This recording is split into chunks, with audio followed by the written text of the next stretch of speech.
ஒரு பள்ளிக்கூடம் வகுப்பு நடந்துக்கிட்டு இருக்கு. ஆசிரியர் பாடம் நடத்திக்கிட்டு இருக்கிறார்.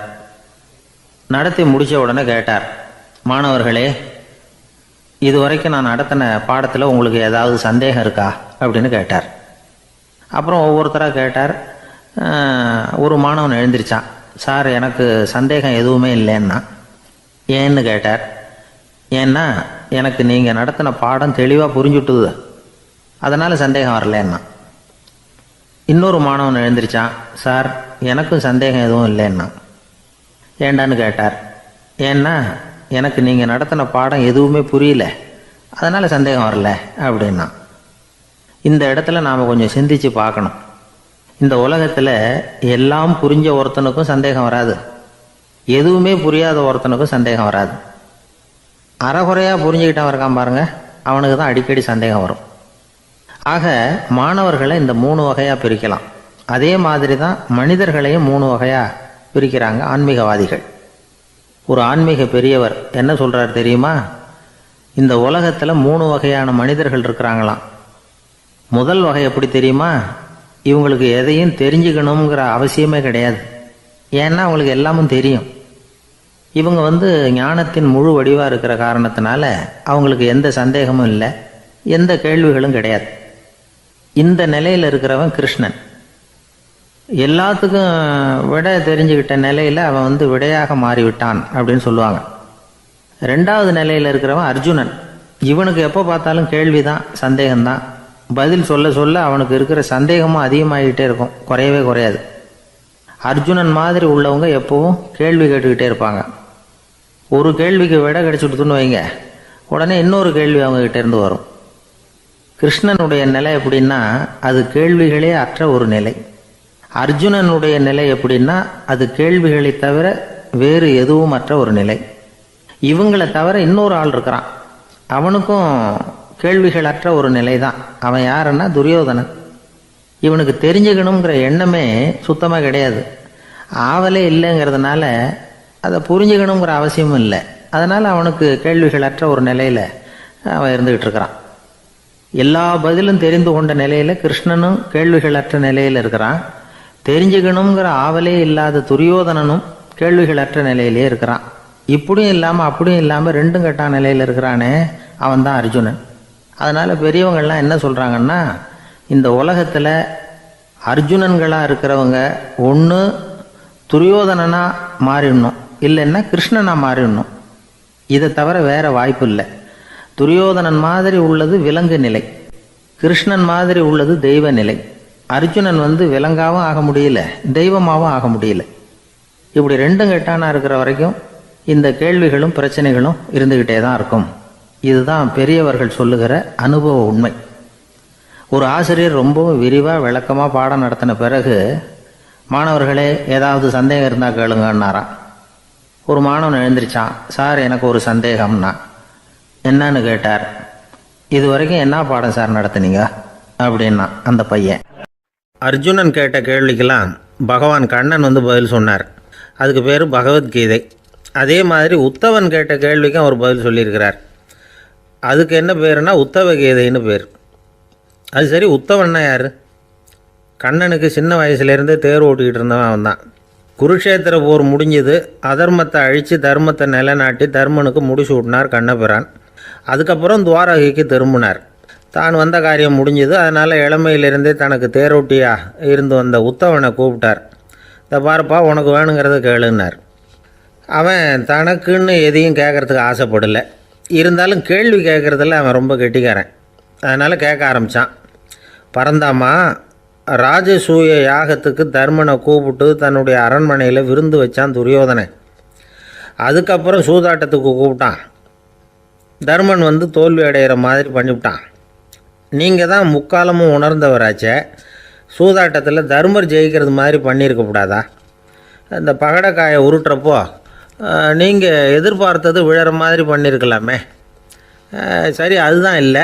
வேடிக்கை பார்த்துக்கிட்டு இருந்த பீமன், அர்ஜுனன், நகுலன், சகாதேவன் இவங்களையும் பணையம் வச்சு ஆடுறப்போவாவது காப்பாற்றிருக்கலாம். அதையும் நீங்கள் செய்யலை. பாவம், அந்த அவல பொண்ணு, ஒன்றும் புரியாத ஒன்றும் தெரியாத அந்த உன்னுடைய சகோதரி திரௌபதி. அந்த பொண்ணை வந்து துச்சாதனன் இழுத்துக்கிட்டு வந்து துகில் உரிகிற கட்டத்தில் காப்பாற்றினியே, இது நியாயமா, முறையா, அறமா?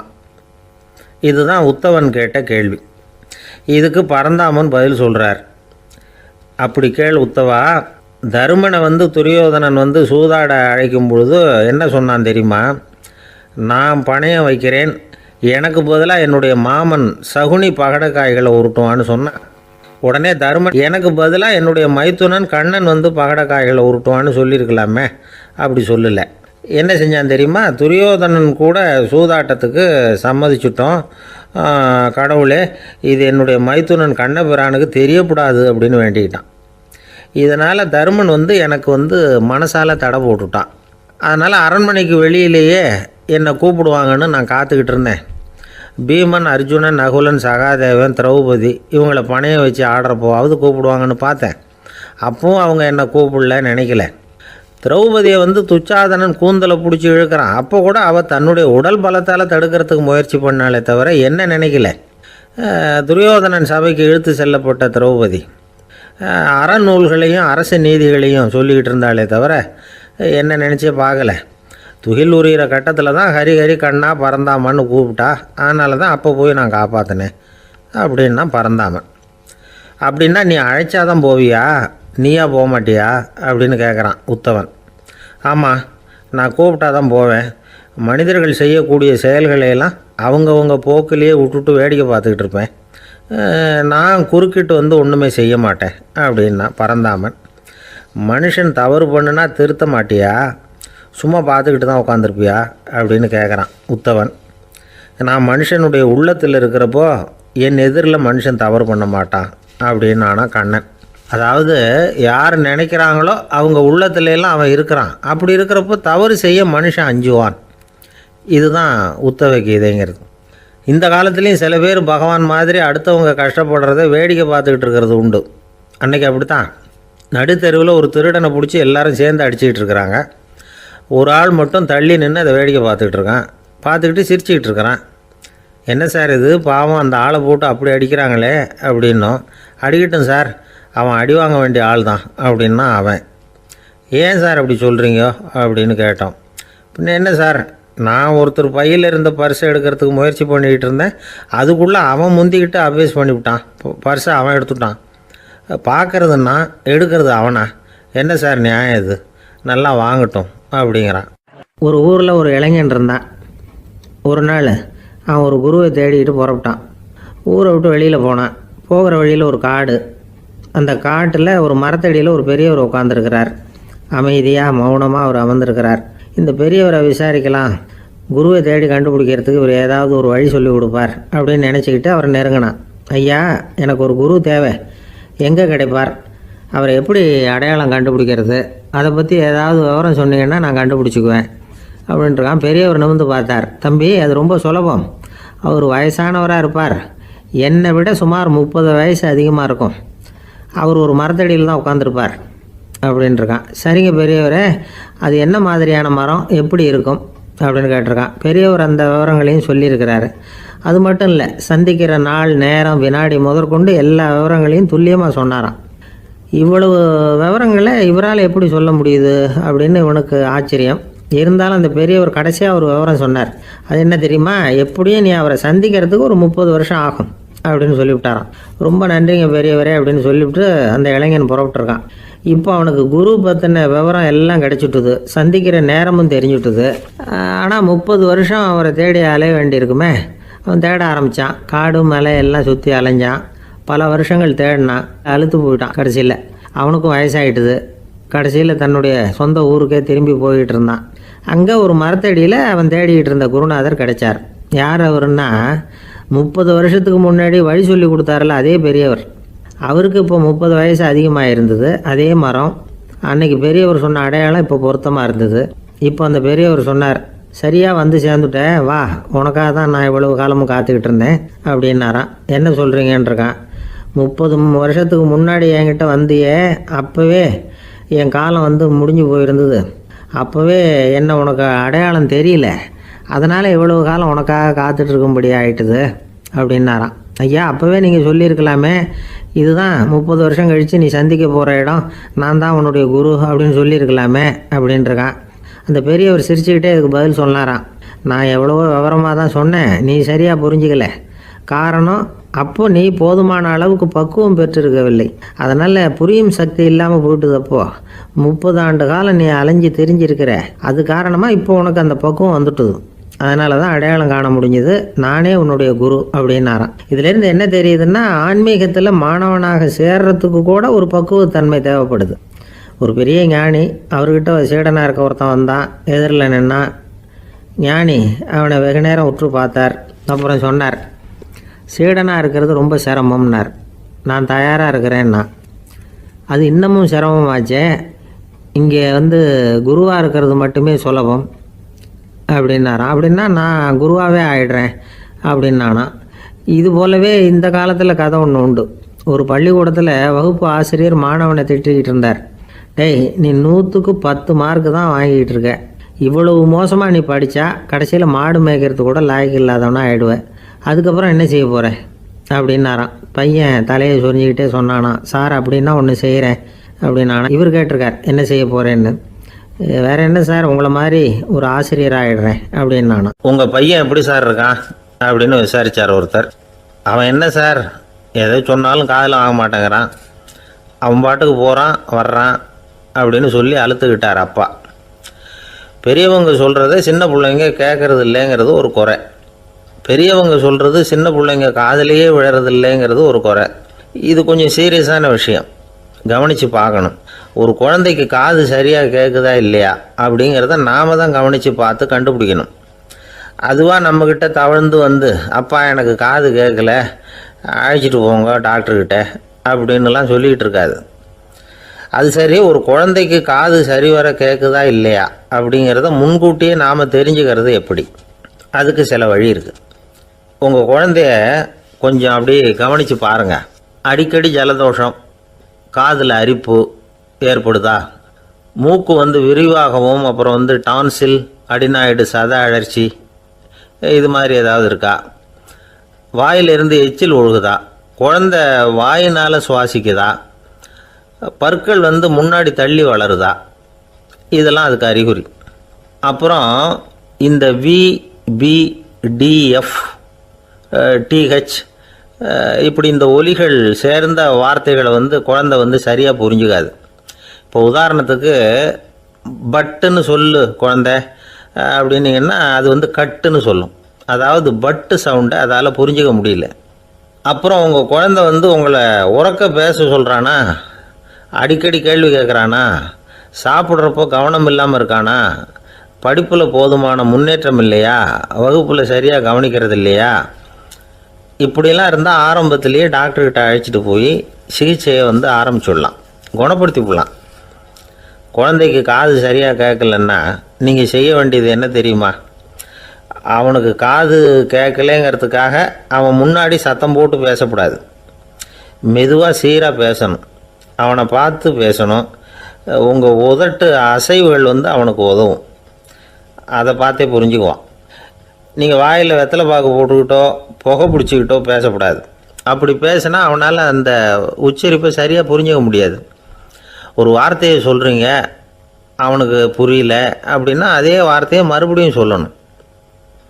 அவனுக்கு நீங்கள் முதல்ல சொன்ன வார்த்தை புரியலேன்னு நினச்சிக்கிட்டு மறுபடியும் திருப்பி சொல்கிறப்போ அதே அர்த்தம் வரக்கூடிய வேறு வார்த்தையை சொல்லக்கூடாது. இப்படிலாம் நடந்துக்கிட்டால் அவனுக்கு மன திடத்தை ஏற்படுத்த முடியும். இல்லைன்னா அவனுக்கு தாழ்வு மனப்பான்மை வந்துடும். குழந்தைக்கு காது கோளாறுன்னா ஆரம்பத்திலேயே டாக்டர்கிட்ட அழைச்சிட்டு போனால் போதும், குணப்படுத்தி விடலாம். அப்புறம் பார்த்துக்கலாமே அப்படின்னு அலட்சியமாக இருந்துட்டால் தான் கஷ்டம். சில பேர் கோபத்தில் சின்ன பிள்ளைங்க காதை பிடிச்சி திருகிறது உண்டு. இது ரொம்ப தப்பு. காது கையோடு வந்துட்டால் என்ன பண்ணுறது? ஒரு வேடிக்கை கதை, அது கதை தான், நிஜமாக நடந்ததில்லை, அது மாதிரி நடக்காது. ஒரு வேடிக்கைக்காக சொல்லப்படுற கதை. அதாவது ஒரு வீட்டில் அப்பா அம்மாவை பார்த்து சொல்லிகிட்டு இருக்கார், இதை பாரு, நாளைக்கு காலையில் என்னை சீக்கிரம் எழுப்பி விட்ரு, நான் செங்கல்பட்டு வரைக்கும் போயிட்டு வர வேண்டியிருக்கு அப்படின்னாராம். இதை அவங்க பையன் காதில் வாங்கிட்டு இருக்கான்.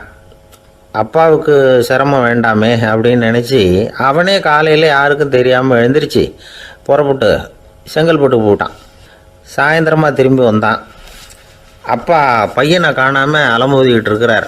சாயந்தரமாக பையனை பார்த்ததும் எங்கடா போயிட்டு வந்தேன்னு கேட்டார் கோவமாக.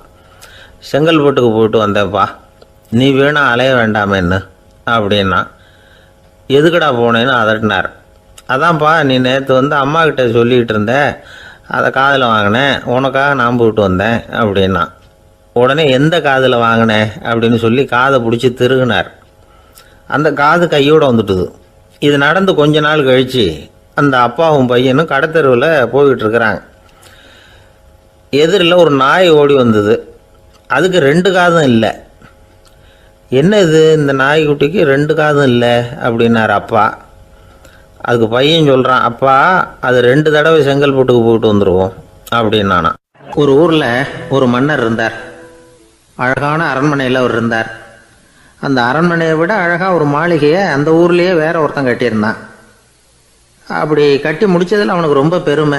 எத்தனையோ செல்வந்தர்கள்லாம் வந்து பார்த்துட்டு, இந்த மாளிகையை விலைக்கு கொடுத்துட்றியா, எவ்வளவு விலை சொன்னாலும் சரி நாங்கள் வாங்கிக்கிறதுக்கு தயாராக இருக்கோம் அப்படின்னு சொல்லி கேட்டு பார்த்துட்டாங்க. நான் இதை விற்கிறதுக்கு தயாராக இல்லை அப்படின்னு சொல்லிவிட்டான். அவ்வளவு சிறப்பாக கலை அம்சத்தோடு அதை கட்டி முடிச்சிருக்கிறான். அதுவே ஒரு பெரிய அரண்மனை மாதிரி இருந்ததுன்னா பார்த்துங்களேன். சுற்றிலும் அழகான பூந்தோட்டம். ஒரு நாள் அவன் எங்கேயோ வெளியூர் போயிட்டு திரும்பி வந்துக்கிட்டு இருக்கிறான். அப்போது அந்த மாளிகை தீப்பெட்டி எரிஞ்சிக்கிட்டு இருக்கு. பதறி போட்டான். விலைக்கு கேட்டவங்க யாராவது இதை செஞ்சுருக்கணும், இல்லைன்னா மன்னரே செய்த சதியே என்னவோ, இப்படிலாம் அவனுக்கு சந்தேகம். ஒரு மூலையில் உட்காந்து அழ ஆரம்பிச்சிட்டான். அந்த சமயத்தில் அவனுடைய மகன் அங்கே ஓடி வந்தான். அப்பா அழாதீங்க, இதை நான் நேற்று ராத்திரியே நம்ம ஊர் மன்னருக்கு விற்றுட்டேன். இதை கட்டி முடிக்க நமக்கு எவ்வளவு செலவாச்சோ அதை போல் 3 மடங்கு விலைக்கு விற்றுட்டேன், கவலைப்படாதீங்க. இதை விட அழகான மாளிகையை நாம் புதுசாக கட்டிக்கலாம்னா. இதை கேட்டதும் அழுதுகிட்டு இருந்தவன் அழுகையை நிறுத்தினான், சிரிக்க ஆரம்பிச்சிட்டான். இதே இடத்த நான் வந்து மன்னர்கிட்ட இருந்து விலைக்கு வாங்குவேன், இதை விட அழகான மாளிகையை கட்டுவேன் அப்படின்னு சுற்றி நின்று எல்லார்கிட்டையும் சொல்லிக்கிட்டு இருந்தான். இந்த சமயத்தில் அவனோட இளைய மகன் ஓடி வந்தான். அப்பா அண்ணன் சொன்னதெல்லாம் சரிதான், மன்னர்கிட்ட விலை பேசினதெல்லாம் உண்மைதான், ஆனால் விற்றது பேச்சு அளவில் தான். இனிமே தான் பத்திரம் வாங்கணும், எழுதணும், நீங்கள் கையெழுத்து போடணும், பதிவு பண்ணணும், மன்னர்கிட்ட பணம் வாங்கணும். அதுக்காகத்தான் உங்களை எதிர்பார்த்துக்கிட்டு இருந்தோம். அதுக்குள்ளே இப்படி ஆயிட்டுதுன்னா. இப்போ சிரிச்சுக்கிட்டு இருந்தவன் சிரிப்பை நிறுத்தினான். மறுபடியும் குழந்தை மாதிரி அழ ஆரம்பிச்சிட்டான். இது ஒரு சம்பவம். இதிலிருந்து என்ன தெரியுது? அந்த அழகான மாளிகை தன்னுடையது அப்படின்னு நினைக்கும் பொழுது அவனுக்கு அழுகை வந்தது. அது தன்னுடையது இல்லை அப்படின்னு நினைக்கிற போது சிரிப்பு வந்தது. மறுபடியும் அது தன்னுடையது தான் அப்படிங்கிற உணர்வு வரும்பொழுது அழுகை. எது எதிலிருந்து நீ நீங்கி இருக்கிறாயோ அது அதிலிருந்து உனக்கு துன்பம் இல்லை அப்படிங்கிறார் திருவள்ளுவர். இந்த உடம்பு என்னுடையதில்லை அப்படிங்கிற உணர்வு வந்துட்டா அது ஒரு பெரிய நிலை. அந்த நிலை வந்து வரணும். எல்லாத்தையும் பயன்படுத்திக்கலாம், ஆனால் பற்றில் விழுந்துடக்கூடாது. உலகத்தில் இருங்கள், ஆனால் உலகத்தவராக இருக்காதீர்கள். உலகிற்குள் இருங்கள், உலகம் உங்களுக்குள் வந்துவிட அனுமதிக்காதீர்கள். விலகி இருங்கள், விழித்திருங்கள், மௌனமாய் பார்த்திருங்கள் அப்படிங்கிறது சான்றோர் கருத்து. செய்ய வேண்டிய கடமையிலிருந்து விலகி இருக்கிறவர்கள் நம்மகிட்ட நிறைய பேர் உண்டு. அப்படிப்பட்ட ஒருத்தர் டாக்டர்கிட்ட போனார். டாக்டர், நான் ஒரு கவர்மெண்ட் ஆஃபீஸில் வேலை பார்க்குறேன், எனக்கு ஒரே அசதியாக இருக்குது, என்னை சோதிச்சு பாருங்கள், ஆலோசனை சொல்லுங்கள் ஏதாவதுன்னார். டாக்டர் அவரை பரிசோதனை பண்ணி பார்த்துட்டு சொன்னார், இதோ பாரு, உனக்கு இப்போ தேவைப்படுறது முழு ஓய்வு. நீ எவ்வளவு சீக்கிரமாக ஆஃபீஸுக்கு போறியோ அவ்வளவுக்கு உனக்கு நல்லது அப்படின்னாராம். இந்த காலத்துக்குள்ள ஒருத்தன் தன்னோட அப்பாவை பார்த்து சொன்னான், அப்பா நான் உனக்கு உதவி செய்யலாம்னு நினைக்கிறேன், என்ன உதவி செய்யணும்னு சொல்லு அப்படின்னா. நீ சும்மா இருந்தால் அதுவே எனக்கு செய்கிற பெரிய உதவிடா அப்படின்னார் அப்பா. சும்மா இருக்கிறதும் ஒரு உதவி தான், அது மாதிரி மௌனமும் ஒரு சமூக சேவை தான் அப்படிங்கிறார் காஞ்சி பெரியவர். நமக்கு 5 புலன்கள் இருக்குது, மெய், வாய், கண், மூக்கு, செவி. இந்த 5லேயும் அதிகப்படியான வேலை எதுக்குன்னு நினைக்கிறீங்க? வாய்க்கு தான். ஏன்னா அதுக்கு 2 வேலை. இப்போ கண்ணுக்கு பார்க்குறது மட்டும்தான் வேலை, காதுக்கு கேட்குறது மட்டும்தான் வேலை, மூக்குக்கு வாசனை அறியறது தான் வேலை, உடம்புக்கு உணர்றது மட்டும்தான் வேலை. ஆனால் வாய் அப்படி இல்லை, அதுக்கு 2 வேலை. சாப்பிட்றதும் அதுதான், பேசுகிறதும் அதுதான். அதாவது வாய் ஒன்று தான் கர்மேந்திரியமாகவும் இருக்குது, ஞானேந்திரியமாகவும் இருக்குது அப்படின்னு சொல்லுவாங்க. சாப்பாட்டில் உட்காந்தா எந்தெந்த ஆகாரம் என்னென்ன ருசின்னு அறிவிக்கிற வேலையும் செய்யுது. சபையில் உட்காந்தா பாடுறது, பேசுறது, சிரிக்கிறது, இது மாதிரியான வேலையும் செய்யுது. இன்னொரு வித்தியாசம், கண்ணு, காது, மூக்கெல்லாம் ஸ்ட்ரெயின் பண்ணிக்கிட்டு வேலை செய்கிறதில்ல. ஒரு ரோஜா பூவை பார்த்தா உடனே மூக்கு அப்படியும் இப்படியும் அசைய ஆரம்பிக்கிறதில்ல. ஒரு சங்கீதத்தை கேட்ட உடனே காது ஆட ஆரம்பிக்காது. ஆனால் வாய் அப்படி இல்லை. அது பேசினாலும் சரி, சாப்பிட்டாலும் சரி, அசைஞ்சு தான் ஆகணும். ஆக மற்றதை விட வாய்க்கு வேலை ஜாஸ்தின்னு தெரியுது. சாப்பிட்றது, பேசுறது அப்படின்னு 2 காரியம் அதுக்கு. இப்படி 2 காரியம் இருக்கிறதுனால அது 2ஐயும் பாதியாக குறைச்சிக்கணுங்கிறது கடவுள் அபிப்பிராயமாக இருக்கணும் அப்படிங்கிறார் காஞ்சி பெரியவர். ஆனால் இப்போ நாம் அப்படியா நடந்துக்கிறோம்? அதுக்கு நேர்மாறாக நடந்துக்கிறோம்.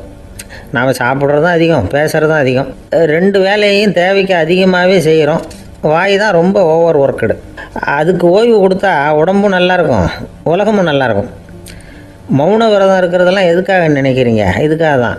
இந்த காலத்தில் மௌனமாக இருக்கிறவங்கெல்லாம் மகத்தான தொண்டு செய்கிறாங்க அப்படின்னு தான் சொல்லணும். சத்தம் அதிகமாக போய் தான் சவுண்டு பொல்யூஷன் வருது. அது மட்டும் இல்லை, மௌனமாக இருந்தால் சண்டை சச்சரவே வராது. மௌனம் கலக நாஸ்தி. ஆக இதுவும் ஒரு சமூக சேவை தான். நமக்கு தான் வாய் இருக்குதுங்கிறதுக்காக வசமாக சாப்பிட்றதும் தப்பு, வளவளன்னு பேசுகிறதும் தப்பு. ஒரு கருத்தை சொல்கிறதுக்கு ஒரே ஒரு சொல்லு போதும் அப்படின்னு இருக்கும்பொழுது 2 சொற்களை செலவு பண்ணாதே. எவ்வளவு சொன்னாலும் அதனால் ஒரு பயனும் விளையாது அப்படின்னு தெரிய வருமேயானால் அந்த ஒரு சொல்லையும் விரயம் பண்ணாதே அப்படிங்கிறார் ஒரு அறிஞர். எல்லா குணங்கள்லேயும் மௌனம்தான் சிறந்தது அப்படிங்கிறார் ஒருத்தர். மௌனமாக இருக்கிறது மூலமாக மற்றவர்கள் குறைகளை நம்மளால் தெரிஞ்சிக்க முடியும். அதே சமயத்தில் நம்மக்கிட்ட இருக்கிற குறைகளை மற்றவங்களுக்கு தெரியாமல் மறைச்சிக்கவும் முடியுங்கிறார் அவர். உண்மைதானே? ஒரு பெரிய மேடை பேச்சாளர், பொது வாழ்க்கையில் 25 வருஷ காலமாக ஈடுபட்டிருக்கிறவர். அவர் மனைவி ஒரு நாள் சொன்னாங்க, எங்கள் வீட்டுக்காரர் 25 வருஷ காலமாக பொது வாழ்வில் ஈடுபட்டிருந்தா கூட இந்த மாதம் 10ஆம் தேதியிலேருந்து தான் மக்களுக்கு சேவை செய்ய ஆரம்பிச்சிருக்கார் அப்படின்னு நாங்கள் ரொம்ப பெருமையாக. 10ஆம் தேதிக்கு அப்படி என்ன விசேஷம் அப்படின்னு கேட்டோம். அன்னையிலேருந்து தான் அவர் மேடையில் பேசுகிறத நிறுத்தினார் அப்படின்னாங்க அந்த அம்மா. விவசாயிகள் அவங்க விவசாயம் முன்னேறி இருக்கிற அளவுக்கு விவசாயிகளுடைய வாழ்க்கை தரம் முன்னேறலை. அந்த அளவுக்கு அவர்கள் நாட்டுக்காக உழைச்சிக்கிட்டு இருக்கிறாங்க. அந்த காலத்திலே அதை பற்றி ஒரு கதை சொல்கிறது உண்டு. ஒரு வயசான ஆள் நிலத்தில் ஏறு ஊதுகிட்டு இருந்தாராம். கிழிஞ்சு போன ஒரு சின்ன துண்டை தான் இடுப்பில் கட்டியிருந்தாராம். தலையில் ஒரு கந்தலை சுற்றி இருந்தார். உடம்பு பூரா சேரு, ரொம்ப ஏழை. ஏறு ஓட்டிகிட்டு இருக்கிறவர் வேறு எப்படி இருப்பார்? இருந்தாலும் அந்த ஆள் ரொம்ப ஜாலியாக பாட்டு பாடிக்கிட்டே ஏறு ஊதுகிட்டு இருந்தாராம். உடம்புல தான் அவர் ஏழையை தவிர மனசில் ஒரு ஏழையாக தெரியல. அந்த சமயத்தில் அந்த நாட்டு ராஜா அந்த பக்கமாக குதிரை மேலே வந்தாராம். வேட்டைக்கு போயிட்டு பரிவாரங்களோடு திரும்பி வந்துகிட்டு இருக்கிறார். ரொம்ப செல்வ செழிப்பில் இருக்கிற ராஜா அவர் இந்த வயசான விவசாயியை பார்த்துருக்கார். இந்த ஆள் ரொம்பவும் ஏழைங்கிறது அவர் பார்த்தாவே பளிச்சுன்னு தெரியுது. கட்டிக்கிறதுக்கு நல்ல துணி இல்லை, உடம்போ இழைச்சி போயிருக்குது, வயிறு முதுகில் போய் ஒட்டிக்கிட்டு இருக்கு, கண்ணு குழு விழுந்து போயிருக்குது. ஆனாலும் முகத்தை பார்த்தா சந்தோஷமாக இருக்கிற மாதிரி இருக்குது. இவ்வளவு உற்சாகமாக பாடிக்கிட்டு இருக்கிறாரே அப்படின்னு ஆச்சரியமாக நினச்சி பார்த்தார் அந்த ராஜா. சரி, அவர்கிட்ட கொஞ்சம் பேச்சு கொடுத்து பார்க்கலாம் அப்படின்னு முடிவு பண்ணார். ஐயா பெரியவரே, இப்படி கொஞ்சம் வர முடியுமான்னாராம். பொழுது போகிறதுக்குள்ளே நான் இந்த வயல் பூரா உழவு ஓட்டி ஆகணும், அதனால் பேசுறதுக்கு நேரம் இல்லை அப்படின்னாராம் அந்த பெரியவர். என்ன அவ்வளவு அவசரமா? மீதி இருந்தால் நாளைக்கு உழுதக்கூடாதா? அது சரி, உனக்கு எத்தனை ஏக்கர் நிலம் இருக்குது அப்படின்னு விசாரிச்சிருக்கார் ராஜா. எனக்குன்னு சொந்தமாக உள்ளங்கை அளவு கூட நிலம் கிடையாது. இது எங்கள் முதலாளியோட நிலம். இதை பூராவும் உழுது முடிச்சாதான் அவர் கூலி கொடுப்பார். நான் கூலிக்கு ஊதுகிட்டு இருக்கிறேன். உங்ககிட்ட பேசிக்கிட்டு இருந்தா அவருக்கு துரோகம் பண்ணது மாதிரி ஆயிடும் அப்படின்னாராம். ராஜா குதிரை விட்டு கீழே இறங்கினார். வரப்பில் நடந்து அந்த பெரியவர்கிட்டயே போனாராம். சரி, ஒரு நாள் பூரா உழுதான் உனக்கு எவ்வளவு கூலின்னு கேட்டிருக்கார். 8 அணா கூலி கிடைக்கும்னாராம் அவர். இது ரொம்ப காலத்துக்கு முன்னாடி நடந்த ஒரு சம்பவங்கிறதுனால அப்போ 8 அணா கூலிங்கிறது ரொம்ப பெருசு. இருந்தாலும் அதுவும் அந்த ராஜாவுக்கு பெரிய கூலியா தெரியல. இவ்வளவு தானா, இதை வச்சுக்கிட்டு நீ எப்படி காலம் தள்ளுற அப்படின்னாராம். ஒன்றும் கவலை இல்லை அப்படின்னாராம் அவர்.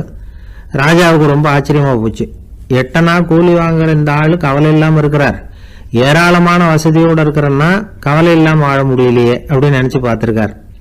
அது சரி, 8 அணாவில் எப்படி குடும்பம் நடத்துகிற அப்படின்னு கேட்டாராம். எனக்கு கிடைக்கிற 8 அணாவில் 2 அணா குடும்பத்துக்கு செலவழிக்கிறேன், 2 அணா பழைய கடனுக்கு கொடுக்குறேன், 2 அணா தர்மம் செய்கிறேன், 2 அணா வட்டிக்கு கொடுக்குறேன், ஒரு குறையும் இல்லைன்னாராம். ராஜாவுக்கு ஒன்றும் புரியல. எனக்கு ஒன்றும் புரியலேன்னு இருக்கார். ஐயா, எனக்கும் என் மனைவிக்கும் 2 அணா செலவாகுது. வயசான அம்மா அப்பா இருக்கிறாங்க. சின்ன வயசுல என்னை காப்பாத்தினவங்க அவங்க. அந்த கடனுக்கு 2 அணா செலவாகுது. அது பழைய கடன். என் தங்கச்சி ஒருத்தி ஆதரவு இல்லாத நிலைமையில தன்னுடைய மகனோட என் வீட்டில் வந்து இருக்கிறா. அவளுக்கும் அவள் மகனுக்கும் 2 அணா செலவு பண்றேன். அது தர்மம். எனக்கு 2 பிள்ளைங்க இருக்கிறாங்க. அவங்களுக்கு 2 அணா செலவு பண்றேன். அது வட்டிக்கு கொடுக்கறது மாதிரி. பிற்காலத்துல அவங்க எங்களை காப்பாத்துவாங்க. அந்த வகையில நான் திருப்தியோட வாழ்ந்துகிட்டு இருக்கிறேன் அப்படின்னாராம். ராஜாவுக்கு அர்த்தம் புரிய ஆரம்பிச்சுதான். அந்த பெரிய நிலத்தை விலை கொடுத்து வாங்கி அந்த பெரியவருக்கே தானமா கொடுத்துட்டாராம். இப்போ ஊழவருக்கே நிலம் சொந்தமாயிட்டுது. அன்னையிலிருந்து அரசனுக்கும் ஆறுதல் கிடைச்சுதான். இப்படி ஒரு கதை சொல்லுவாங்க. 8 அணா வருமானத்தை வச்சுக்கிட்டு எப்படி காலத்தை தள்ளுறதுன்னு சொல்றதுக்காக இந்த கதையை சொல்றதாக யாரும் தப்பா நினைச்சுக்க கூடாது. கிடைக்கிறத எப்படி பங்கு போடுறார், எப்படி திருப்தியா வாழறார் அப்படிங்கிறது தான் முக்கியம். அது மாதிரி இன்றைக்கு இந்த பொங்கல் திருநாள்ல உழவர்கள் மனசு மகிழ்ச்சியா இருந்ததுன்னா அது எல்லாரும் மகிழ்ச்சியா இருக்கிறது மாதிரி அர்த்தம். அதனால அவர்கள்ட்ட இருந்து நாம பாடம் கத்துக்கணும். சில உழவர்கள் தங்கள் நிலத்துல விளையறத தாங்கள் சாப்பிட மாட்டாங்க. அடுத்தவங்கள்ட்ட வித்துட்டு சந்தையில போய் வேற அரிசி வாங்கிட்டு வந்து தான் இவங்க சாப்பிடுவாங்க. அப்படிப்பட்ட விவசாயிகள்லாம் இது உண்டு. பங்கிடுகிற பண்பை உழவர்கள்ட்ட இருந்து கற்றுக்கொள்ளுங்கள் அப்படிம்பாங்க. ஒரு ஆள் நிம்மதியா மகிழ்ச்சியா இருந்தானா உங்க நிம்மதிக்கும் மகிழ்ச்சிக்கும் என்ன காரணம்னு கேட்டிருக்காரு இன்னொருத்தர். என்கிட்ட இருந்தது பூராவையும் என் பிள்ளைங்களுக்கு சமமா பங்கு போட்டு கொடுத்துட்டேன். எனக்குன்னு எதுவுமே வச்சுக்கல. அதுதான் நிம்மதிக்கு காரணம்னு இருக்கான். உங்ககிட்ட இருந்தது எவ்வளவு இருந்தது அப்படின்னு கேட்டிருக்காரு அவரு. மொத்தமா ஒரு 50,000 ரூபாய் இருக்கும் அப்படின்னு இருக்கான். அவ்வளவும் பணமாவே இருந்ததா அப்படின்னு கேட்டிருக்காங்க அவங்க. இல்லைங்க, அவ்வளவும் கடன். அதை தான் பிரிச்சு கொடுத்துருக்கேன் பிள்ளைங்க கிட்ட அப்படின்னு நானும். அவன் ஒரு ஆள் இருந்தான், நிறைய பணம் சம்பாதிச்சான். ஆனால் செலவு பண்ண மனசு வரல, கருமி. அவன் என்ன பண்ணா, சேர்த்த பணம் பூராவையும் ஒரு மரத்தடியில் புதைச்சி வச்சிருந்தான். வாரத்துக்கு ஒரு தடவை அந்த மரத்தடிக்கு வருவான். புதைச்ச இடத்த ஆவலோடு பார்த்துக்கிட்டு இருப்பான். அதுக்கப்புறம் போயிடுவான். அவ்வளவுதான். ஒரு நாள் ஒரு திருடன் வந்தான். இவன் புதைச்சி வச்சிருந்ததெல்லாம் எடுத்துகிட்டு போட்டான். இது தெரிஞ்சு போச்சு. அந்த கருமி புலம்ப ஆரம்பிச்சிட்டான். இவன் புலம்பலை கேட்டதும் அக்கம் பக்கத்தில் இருந்தவங்கெல்லாம் ஓடி வந்தாங்க. என்ன விஷயம்னு விசாரிச்சாங்க. இவன் சொன்னான். ஒரு பெரியவர் கேட்டார், ஏப்பா வாரம் இந்த இடத்த பார்க்கறதாக சொன்னியே, எப்போவாவது இதில் இருக்கிற பணத்தை எடுத்து செலவு பண்ணியிருக்கியா அப்படின்னு கேட்டார். நான் அப்பப்போ அதை பார்க்கறது தான் வழக்கம், அதை தொட்டதே இல்லைன்னு அவன். சரி, அப்படின்னா இப்போவும் நீ அதே மாதிரி வாரம் ஒரு தடவை இந்த இடத்த பார்த்துட்டு போகலாமே அப்படின்னாராம் அந்த பெரியவர். அதுவும் சரிதானே. எவ்வளவு காலமானாலும் அவன் அந்த பணத்தை எடுத்து செலவு பண்ண போகிறதில்ல. அப்படி இருக்கிறப்ப உள்ளே பணம் இருந்தாலும் ஒன்று தான், இல்லாமல் போனாலும் ஒன்று தான். இதிலிருந்து என்ன புரியுதுன்னா, ஒருத்தர்கிட்ட இருக்கிற பணத்தை கொண்டு அவர் பணக்காரரா ஏழையா அப்படின்னு முடிவு செய்கிறது சரியில்லை. அந்த செல்வத்தை அனுபவிக்கிற திறன், பயன்படுத்துகிற திறன், அதை வச்சு தான் அவர் ஏழையா பணக்காரரா அப்படிங்கிறத நிர்ணயம் பண்ணணும். அதுதான் சரி. செலவு பண்ண தெரியாதவன் சேகரம் பண்ணிகிட்டே இருக்கிறதுனால என்ன பிரயோஜனம்? தலைமுடியே இல்லாதவன் தாராளமாக சீப்புகளை வாங்கி சேகரம் பண்ணுறது மாதிரி தானே இது. சில சமயம் செலவு பண்ண நாம் தயாராக இருந்தால் கூட அந்த செல்வம் நமக்கு பயன்படுறதில்லை. அரேபியாவில் ஒரு நகை வியாபாரி விலை உயர்ந்த முத்துக்களை எல்லாம் அவர் வச்சு வியாபாரம் பண்ணிகிட்டு இருந்தார். அவர் ஒரு சமயம் ஒரு பாலைவனம் வழியாக போயிட்டு இருக்கிறார் ஒட்டகத்தில். அப்போ திடீர்னு கடுமையான புயல் வீச ஆரம்பிச்சுட்டுது. திசை தவறி இவர் எங்கேயோ வந்துட்டார். கூட வந்தவங்களையும் காணலை, எங்கே போனாங்களோ தெரியல. இவர் ரொம்ப பயந்து போய் அங்கேயும் எங்கேயுமா அலைஞ்சு திரியிறார். வழியே தெரியல. பசி கடுமையாயிட்டுது. ஒட்டகத்து முதுகில் ஒரு மூட்டை இருந்தது. அதை பிரித்து பார்த்தார். உள்ளே ஏதாவது இருக்கான்னு தேடி பார்க்குறார். அது வரைக்கும் கண்ணில் தட்டுப்படாத அபூர்வமான ஒரு பை கண்ணில் பட்டுது. ஆஹா, அதில் ஏதாவது சாப்பிட்றதுக்கு இருக்கும் அப்படின்னு நினச்சி ஆவலாக அதை பிரித்து பார்க்குறார். அந்த பையில் விலை உயர்ந்த முத்துக்கள் நிறைய இருந்துதான். அப்போ தான் அவர் நினச்சாராம், விலை உயர்ந்த முத்துக்கள் கூட சாப்பிட்றதுக்கு உணவாக முடியாது அப்படிங்கிறத புரிஞ்சுக்கிட்டாராம். எந்த நேரத்தில் எது நமக்கு தேவையோ அது நமக்கு தாராளமாக கிடைக்கணும். அப்படி அது கிடைக்கிறதுக்கு நம்மக்கிட்ட இருக்கிற செல்வம் பயன்படணும். அது நமக்கும் பயன்படலாம், நம்ம மூலமாக அடுத்தவங்களுக்கும் பயன்படலாம். அதுதான் செல்வத்தின் பயன். ஒரு மரத்தடியில் ஒருத்தன் உட்காந்து அழுதுகிட்டு இருந்தான். அந்த பக்கமாக வந்த இன்னொருத்தன் ஏப்பா அழுதுகிட்டு இருக்கிறேன்னு கேட்டான். இந்த இடத்துல தான் பூமிக்கு அடியில் பணம் இருக்குது, புதைச்ச இடம் தெரியல, அதான் அழறேன் அப்படின்னா. நல்லா ஞாபகப்படுத்தி பாரு, எந்த இடத்துல புதைச்ச அப்படின்னு கேட்டான் இவன். அது எப்படி எனக்கு தெரியும், புதைச்சி வச்சிருக்கிறவன் நான் இல்லையே, எங்கள் எதிர்த்த வீட்டுக்காரன் அப்படின்னானா இவன்.